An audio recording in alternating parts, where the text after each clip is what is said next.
Hello guys and welcome back. So in this video we're going to see how we can create a responsive layout with Jetpack Compose. So designing a UI for phones only will destroy your app. This Android now is running on several devices from tablets to Chrome OS.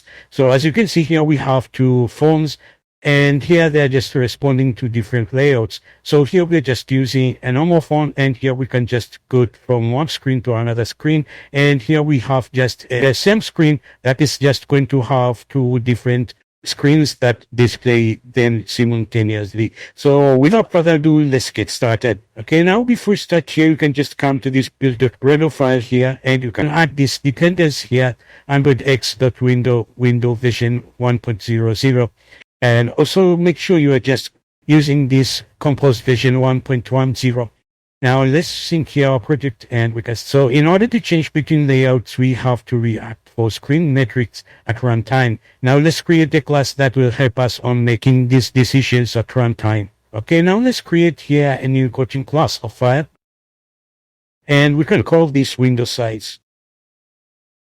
And here basically we can just create an enum class which is going to be of type window size. And this one is going to help us to decide between different classes. So we can just come here and make a compact. So basically here we have three types of classes. So the first one here is just the compact. And this one is going to run in most phones in a portrait mode. And also we have the medium, which is going to run on most foldables in tablets in the portrait mode. And also we have the expanded class, which is going to be running on most tablets in the landscape mode. Okay, so now here we have our classes. So let's create a function that is going to help us to get the window size class. So we can just create here a new composable function. And this function here, we're just going to call it get window size class. And then this one is, we can just pass in here a when statement. So we want to check between different things here. So also this one is just going to take up a parameter, a window size dp. And now here we can just use this window size.width. And here first we can just check this one if this one is going to be less than 0. So we want to make this to throw an exception here, so we can throw illegal estimates exception.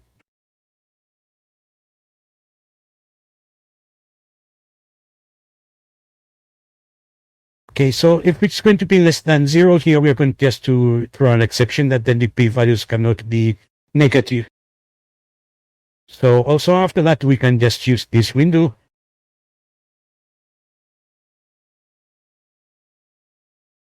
So here we can just change this from 0 here, we can check it to be 600.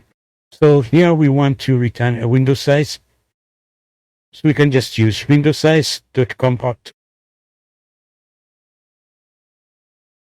And here we can just check it to be if it's going to be less than 840 dp. So we can just return to be medium sized. And here else, if this one is going to be greater than this.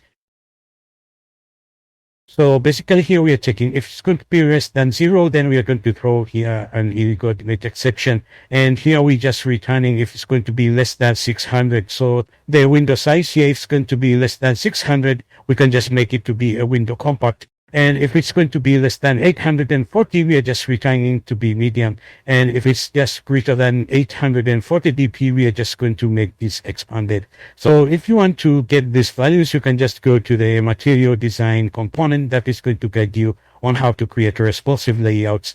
So for this case here, we have our window size class, so we can easily decide when we're just going to decide the main activity, or at runtime, we can easily decide between window classes. Okay, now let's create here a function that is going to help us to get the window metrics. So we can just create here a new composable function, and this one is going to be an extension function. So we can just use this to be activity. So basically here we're just going to get this to be the activity remember window size class. So we can just import this value here. Okay, so now what we want to do here, let's create the return first. Now we can just get the configuration. So this one is going to give us the configuration. Now we have to get the window metrics. So we can just call here window. And we can use here a remember function. And basically here we can pass in our configuration. And after that, here now we have to calculate now our window. Now we can just use this window calculate. And we can get this all create. And also we can just compute current window metrics. And basically here we can now pass in this. So this window metric calculator is an interface which is going to help us to calculate window metrics. And this get or create helps in computing metrics across 100 measures. So it acts as a compatibility mode, and compute current window metrics will compute the size and position of the window which will occupy. Now after that, here now we can just return. So here we're just going to return the size. So we're just going to compute the bounds, and then we get the size, and we return this size here. Now for that case here, we have finished to create our remember window size. So this one is going, anytime when it's going to change the size, then it's going to recompose again, so that you can just make changes at runtime. Okay, so this one is going to remember the window size. So let's create a function that is going to help us to remember the window class. So we can just create here a little room here. And we can create here a composable function. And also this one is going to be an extension function. So this one is going to remember window size class. And also it's going to return our window size class. Now here we can just get the window size in terms of pixel. So we can use that to remember window size. Now here we get our window size in terms of pixel or size. And so for this case here, we have to convert this to a DP so that we can use our method to get the window size class. So we can use here with local density. Now here we have convert this to the DP. Now we can try to return, and we can use get window size class here, and we can just pass in here our window size name. And for this case here, we have our method that is going to return us a window size, and anything which is going to change at runtime, then it's going to recompose this. So this one is going to remember the window size class for the window corresponding to the current window metrics, which we have just calculated here. Okay, now let's hook up this inside our UI. So we can just come here and create a new coaching class. And here we can just call this home screen. Okay, now let's create here our composable, and this one we're just going to call it home screen. And this one is going to host up all of the screens. Now let's create here a summary screen. We can just create a little room here. And here we can just create a new composable, and we can just call this summary screen. Okay, so this summary screen here is going to take up several parameters. So we can just pass in here items in terms of list. And for our case here, we're just passing colors. So we would have different items, for example, from the room database. And here we can just come here to the on item selected.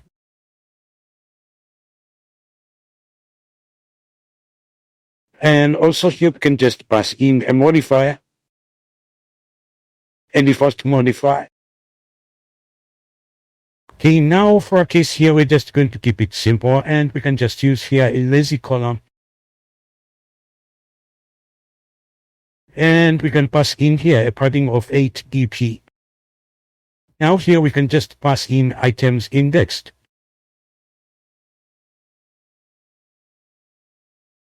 And basically here we want to create a summary screen. So we can just come here. And basically here what we just have a surface with just a fill max size, a height of 72 dp, and also a padding, and making this clickable here. So you can just create this summary item here. Now for that case, we can just come back here to our items index, and here basically we can just pass in our summary item. And basically here now we can just pass in the item, which is going to be in terms of colors. And inside here now we can just invoke here our own item selected. And basically here we can just pass in the index. So for our case here, we have finished to create our summary screen. Now let's create here another screen. Okay, now here we can create our detail item, and our detail item here is going to take up a color parameter, and also we are just using here a surface. Instead here we are just going to filter max size and the max height, and also padding a padding of 8 dp. Now we can just come here also and create a little room here, and we can just create our detail screen here. And this one is just going to take up several parameters. Also, we just going to get the color, and also we can just pass in here a modifier, and we can make this to be a default parameter. And after that, then we just going to pass in here on back. So this one is going to post up the back button pressed. So when this back button is going to be pressed, we are just going to react with this function here. Now we can just create here a column, and basically here we can just pass in a modifier, and we can pass in here our default modifier. Now for case here we can just pass in our detail item, and we can pass in the color which is going to come from the color detail screens. Now after that here, now we have to handle our back button pressed, so we can just pass in here a back handler. So when it's going to be placed, we want to invoke this on back button pressed. So for our case here, we have finished to create our detail screen. Now let's create here a summary with detail screen. So we can just create more room here, and here we can just create a new composable, and this one is just going to call it summary with screen. And this one is going to take up several parameters also. So we have the items, we pass in the list of colors. Also, we are just going to get the index here, and we can pass in the on index change.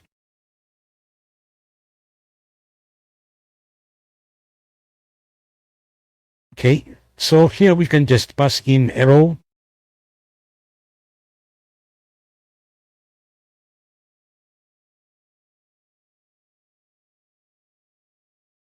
Okay, so here we're just going to pass it to be horizontal arranged to space around. And here now we can just call our summary screen. And here basically we can just pass in the items. And here we can just pass in the on index change. And also here we can just pass in the modifier.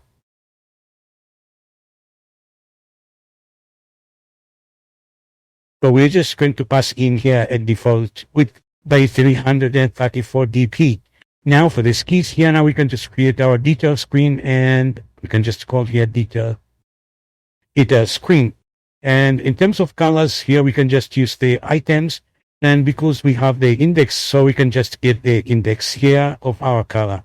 Now for that case here, now we have our data inside here, our detail screen. Now what has remained here is just coming here to our main screen, and we can just react to changes so that we can display different layouts. So now here we have to react to changes. So we can just come here and create an enum class, so that it's going to help us to decide between different screen types. So we can just call this enum class, and here we can just call the screen type. And here basically we have the summary. So here we have the summary detail and summary with detail, and we can just come here below and create a function that is going to decide for us.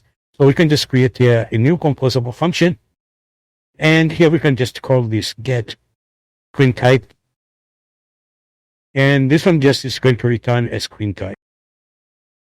And here we can just pass in if this one is going to be expanded. So if this screen is going to be expanded or not, and also we can just check if this one is going to be detail opened.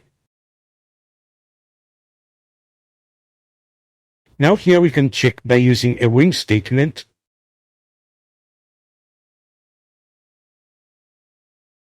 So if this one is going to be false, we know that this is not going to be in an expanded state.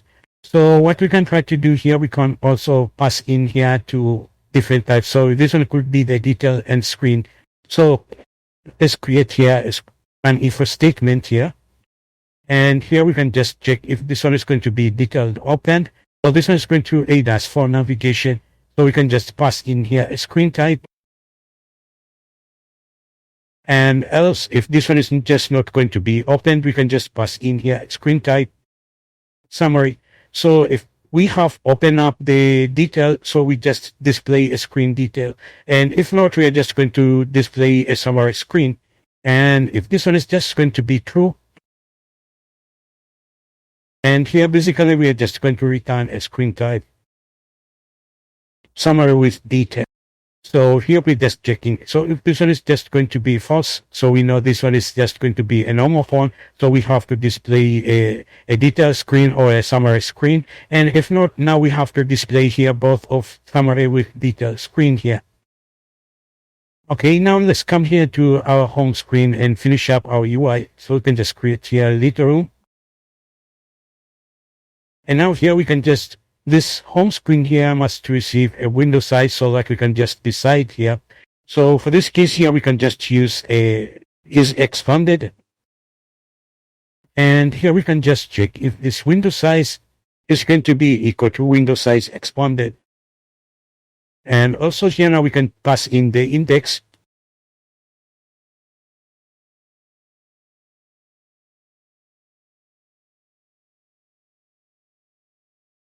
So here we're just going to start at 0. So if our index is going to be 0, this is going to display the first item. And here we can just check if this one is going to be, the item is going to be open. And by default, we're just going to start by false here. So our item is just going to be collapsed. And for that case here, now we can just get our data, our home screen. So we can just pass in here to home screen type.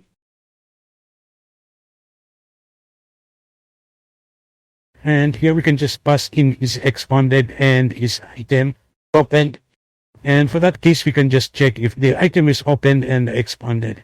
And here basically, I'm going just to create a list of colors. So you can just create your own colors or a data arising from the database, for example, or from the network. Now for this, we're just passing here the colors. Okay, now let's use here a when statement in order to decide between different aspects. So we can just use this screen type. Now here we can just check between different scenarios. So for example, here inside the detail screen,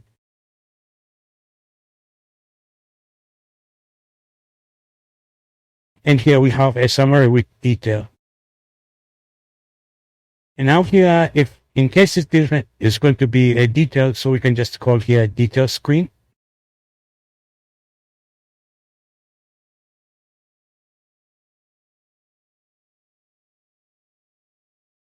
And here now we can just pass in our summary screen. And here we can just pass in the list of colors which we have created. And here the item opened here, so we can just reinitialize our index here, and we can make it to it.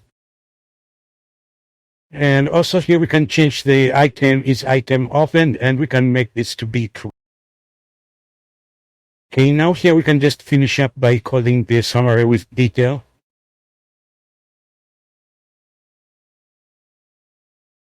And here we can pass our index. And here we can just react to the index change here. So basically here we have our screens. So this one is going to be decided at runtime to select different screen types differently. Okay, now let's finish up here by coming to the main activity. And here now we can just get the window size. And we can get the window size class here.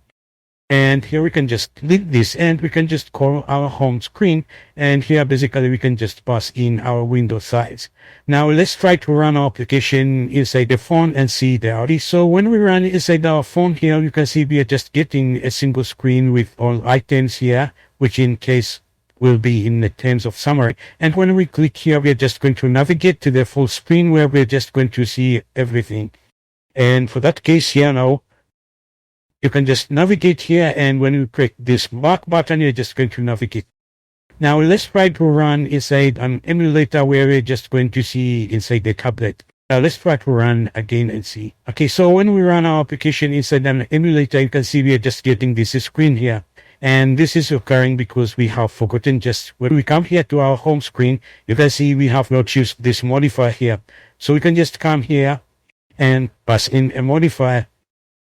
So we have passed in here a default modifier. So can just pass in here this default modifier to this lazy column here.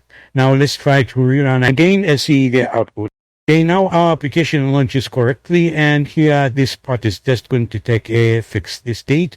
And as you can see here also, when we click this, we can just easily update the entire screen where it has just remained. So also here you can see when we use here inside our phone, we are just going to take up a certain screen, and we have been using different layouts here. So here we're just using a single screen first, then we are just going to navigate to the next screen. And also here we are just using the same screen with just the different ways. So guys, this is just a basic way to create a responsive layout using Jetpack Compose. So for now, let's leave it here. See you in the next video.